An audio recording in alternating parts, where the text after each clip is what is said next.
Welcome to the second part of part 4. We will take a closer look at Dukkha and the Four Noble Truths here.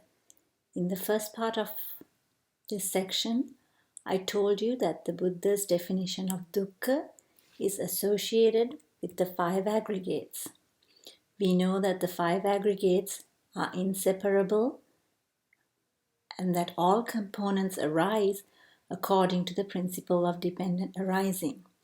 They undergo a process of arising, birth, decay, and death every moment. This process is happening at all times. This process of moment to moment arising, decay, and death is what the Buddha called dukkha and wanted us to understand. He saw that there is nothing permanent, satisfying, or substantial about this. The Buddha used the following 12 characteristics to describe dukkha. He said that anything that has these 12 characteristics is dukkha. It has the quality of birth or is prepared,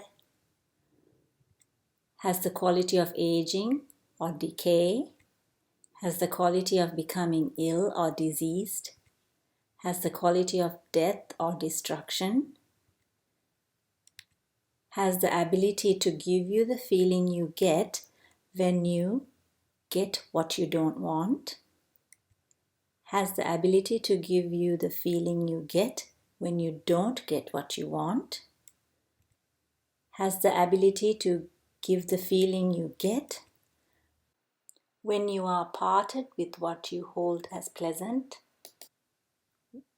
has the ability to give the feeling you get when you are united with what you hold as unpleasant, has the ability to bring pain, has the ability to bring sorrow, has the ability to bring lamentation, has the ability to bring despair.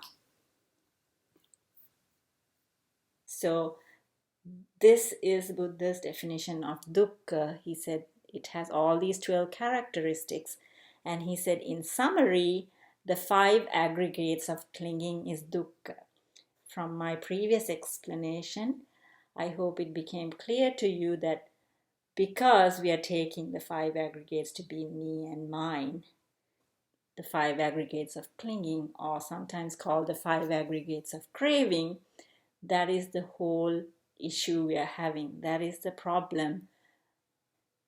That idea of self is what creates all these conditions of dukkha. And the 5 aggregates itself are dukkha. If you look closely, everything that you call you and your world has these 12 characteristics.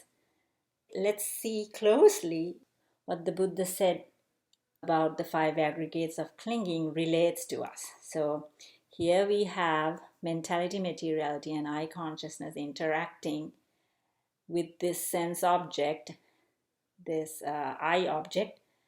And earlier we said there's an event called seeing. Now when you take the 5 aggregates to be me, then this becomes I am seeing. I am seeing something in my world. I am smelling something in my world. I am hearing something in my world. I am tasting something in my world. I am feeling something in my world. I am knowing something in my world. So this is what the 5 aggregates of clinging look like. And this is the wrong view. So I put this danger sign. The 5 aggregates over time is a naturally occurring process. So the 5 aggregates is actually what we learned was what the person takes to be the person as well as the person's world. So at this age, in childhood, the person's experiences, emotions, all objects, sensory objects, the form, feeling, perceptions, mental formation and consciousness were the five aggregates at that point. And then five aggregates of youth may have these experiences, all conditionally arising and passing phenomena. The person and the person's world goes together, but we have the wrong view that this is one entity that lasts over time. The person is an entity that lasts over time, and the world is another entity that lasts over time. And we don't see the dependently arising nature of the five aggregates. Here, the same thing with old age.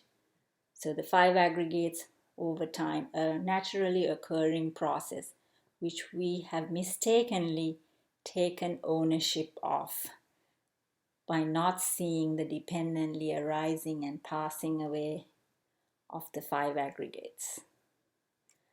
All right, so the Buddha said, this is our existence. The five aggregates are the person and the person's world, and the characteristics of existence, or the five aggregates, are these three: impermanence, it's changing, and the Pali word is anicca, and it's conditioned depending on conditions. You cannot rely on the five aggregates, or the five aggregates are not a reliable source of happiness for you because they are conditioned phenomena. So they are unsatisfactory. They cannot give you permanent satisfaction. So that's why he gave them the characteristic of dukkha. And then none of the five aggregates are in our total control. So the Buddha said the five aggregates are not self or anatta. And at times he also described, well, if something is impermanent, then you will not, it's not a source of happiness. And if it's not a source of happiness, it's not worthy of being called mine. It's not worthy of being self. So there are different ways. At times he talked about these three characteristics, but you can see that the three are sort of linked or dependent on each other. These are the three characteristics of existence. So what this all boils down to is we have unrealistic expectations. We want permanence in the impermanent. We want no dukkha in the conditioned. We want control over what is not self. What we have done is we have taken the five aggregates to be me and mine and want to experience the above three unrealistic expectations through the five aggregates. So there's no wonder that we feel that, okay, if I accomplish this, then I'll be happy. When I get to this, I'll be happy. And then when you get there, then you realize that didn't work. So, and this is because the five aggregates are perched on these three characteristics of existence. And there's no way you can achieve a permanent happiness through these three characteristics. And they are embedded in the five aggregates.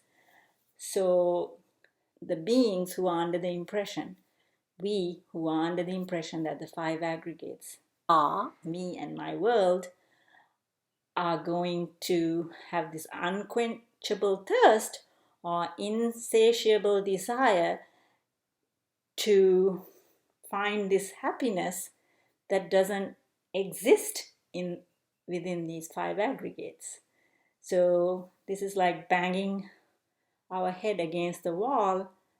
And so the Buddha saw that we were intoxicated with this sense of self. In the beginning, he hesitated to teach this law of dependent arising to the people who were intoxicated with this sense of self.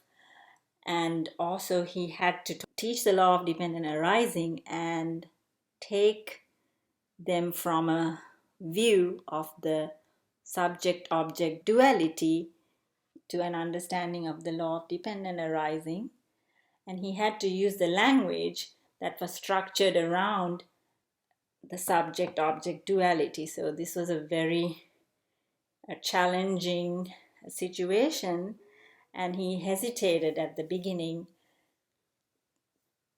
to teach what he had realized, but out of great compassion to all beings who are suffering, not knowing the truth, the Buddha walked for 45 years all over India for the remainder of his life after enlightenment to teach us what he had found. And he formulated the Four Noble Truths, just like a doctor would diagnose an illness and then give a prescription.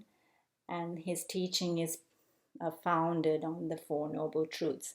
So this is the first noble truth. The Buddha said, there is dukkha. And he said, we have to understand that there is dukkha.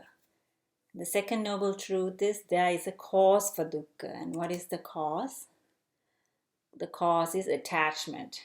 Attachment to the five aggregates and taking them as me and mine. So I hope it was clear from our earlier discussion that this is the cause of dukkha. And the third noble truth, the Buddha said there is a solution to dukkha, and that is being free from attachment, being free from the attachment to the five aggregates and taking them to be me and mine. He said there is no dukkha when this attachment is no more. And this he called Nibbana. Now the fourth noble truth, there is a path to ending dukkha, and this is the Noble Eightfold Path. And the Noble Eightfold Path starts with the right view or right understanding. So once right view has been established, the person starts to live mindfully, and all these other factors on the path get set in motion. So we'll talk about right view and the practice in the next section. So this brings us to the end of part 4. We discussed the law of dependent arising, the characteristics of existence, and the Four Noble Truths.